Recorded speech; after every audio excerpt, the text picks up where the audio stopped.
fellow UG parents. My name is Paula Kagonyera, and I'm the founder of UG Parenting. Thank you for joining me once again. Last week, we talked about 5 ways to manage stress in the home so you can be the best possible parent that you can be.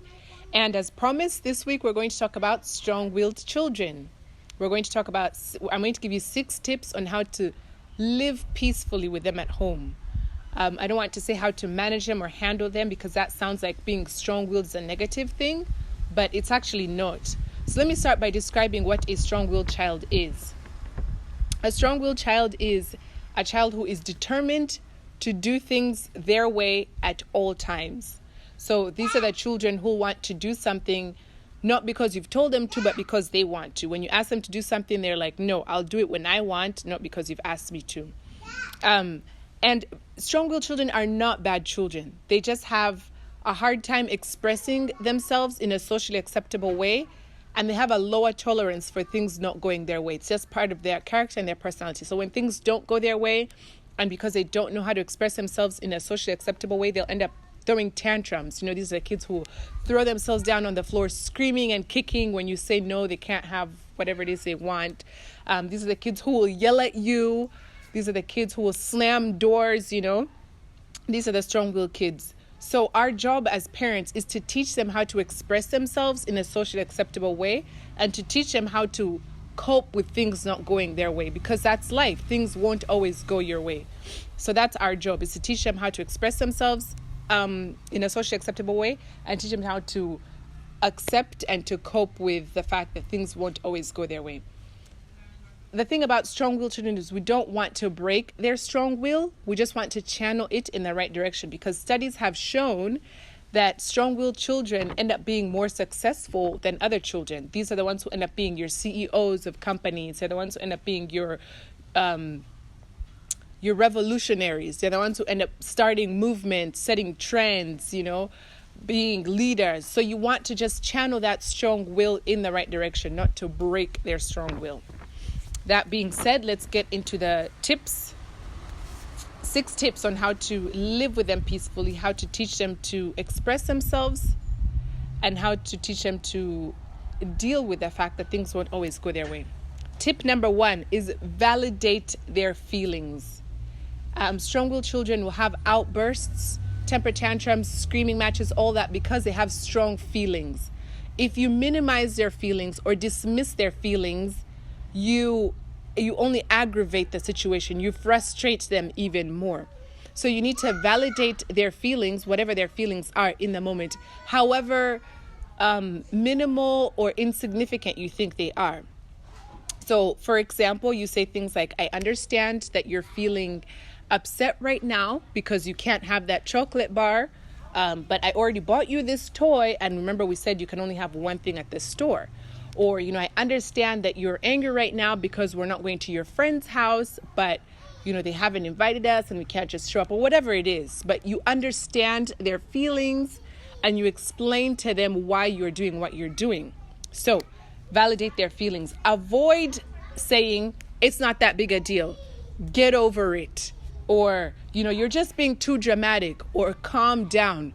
Calm down never calms anyone down. If anything, it only escalates the situation. So avoid saying those things. They minimize their feelings and frustrate them and aggravate them.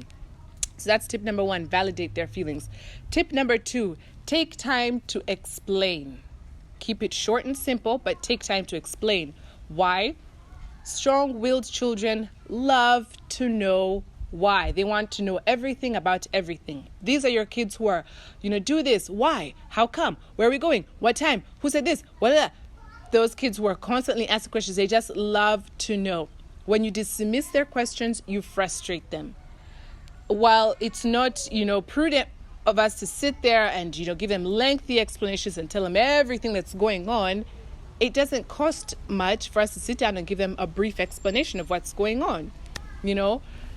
Go take a bath. Why? Because if you don't, you'll smell. Keep it simple, keep it short, but give them an explanation.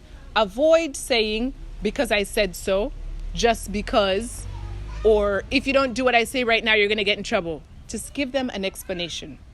So that's tip number 2. Take time to explain. Keep it brief but sufficient.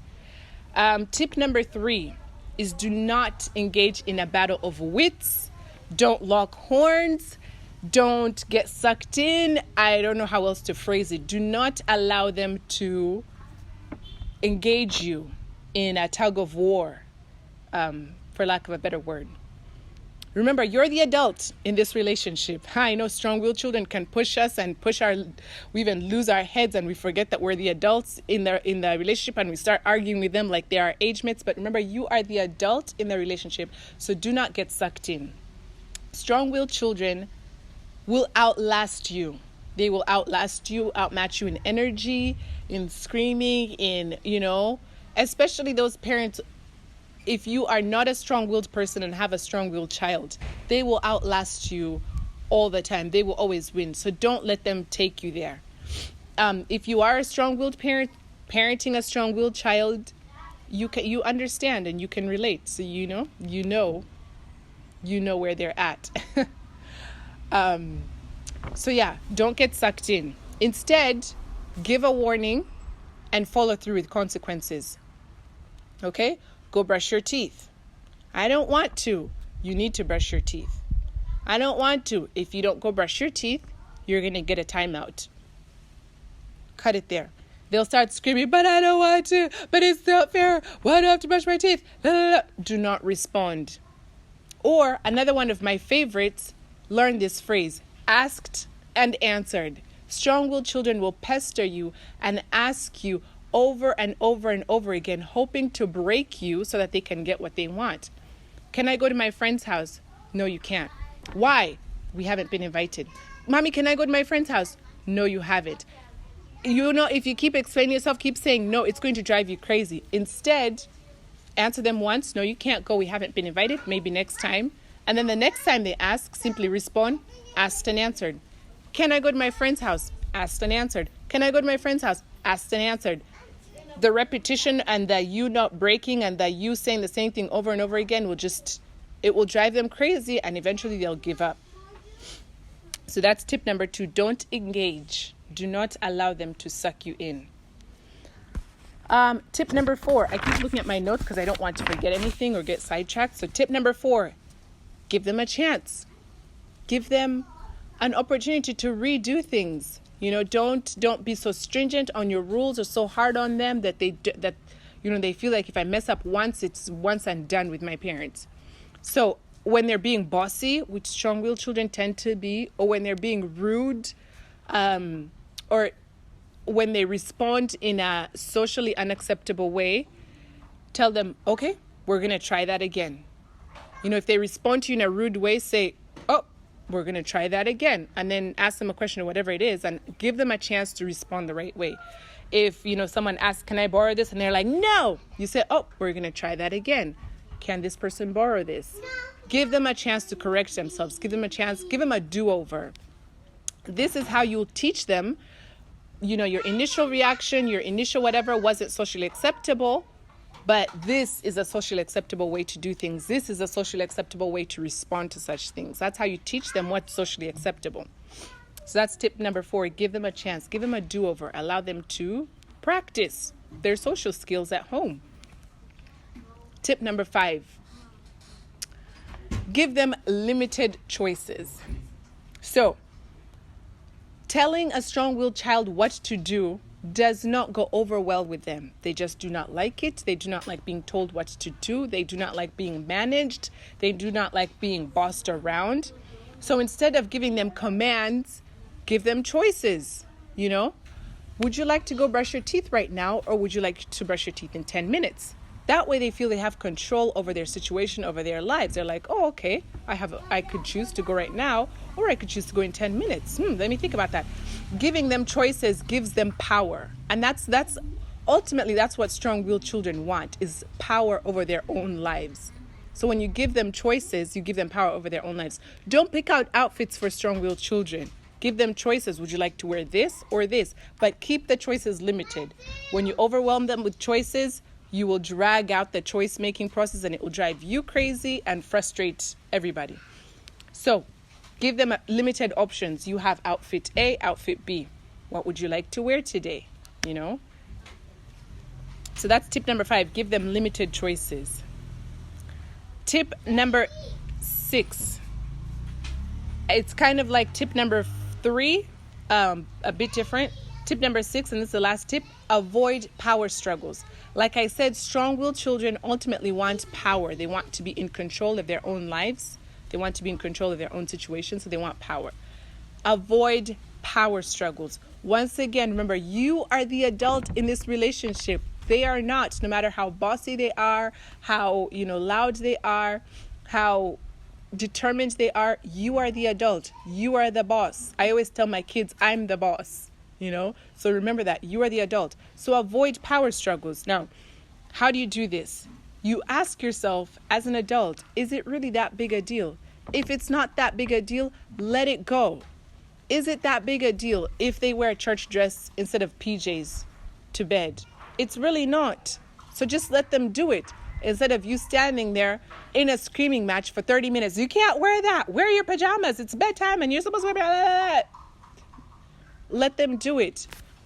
Is it really that big a deal if they, all they want to wear is a t-shirt and underwear? They're in the house. They're not going anywhere. So, whatever. It's not that big a deal.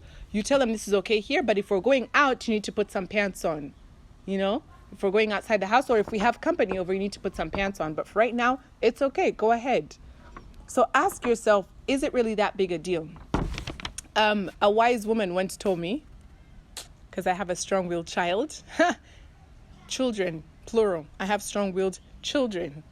So a wise woman once advised me when she saw me struggling with one of my children. She said, ask yourself this: is this the hill that I'm going to die on, or do I want to live to fight another day? This stand that you're taking, this must be done like this right now. Is this the hill that you want to die on, or do you want to live to fight another day? If you want to live to fight another day and this hill is not that important to you, let it go. But if the hill is a mountain and it's a big deal, then you stand your ground and you don't let them bully you and you don't let them push you around. Okay? But if it's really just a hill, let it go. Let it go. Live to fight another day. So those are the 6 tips on how to live peacefully with your strong-willed children. I will repeat them. 1, validate their feelings. Don't tell them, their feelings don't matter. Validate them.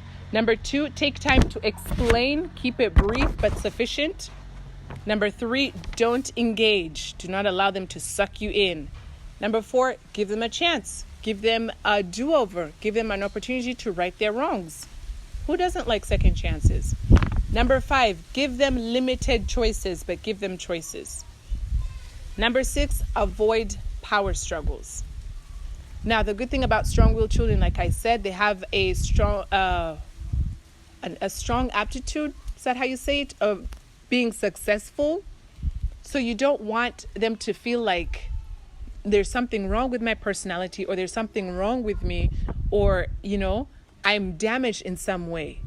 You don't want to do that. So you don't want to discuss the setbacks, the flaws, whatever, of being strong-willed around them or dwell on them. Instead, discuss the positives about their personalities with them. You're a very determined person, and that means you won't get pushed around. You are very opinionated, so that means, you speak your mind when it's appropriate.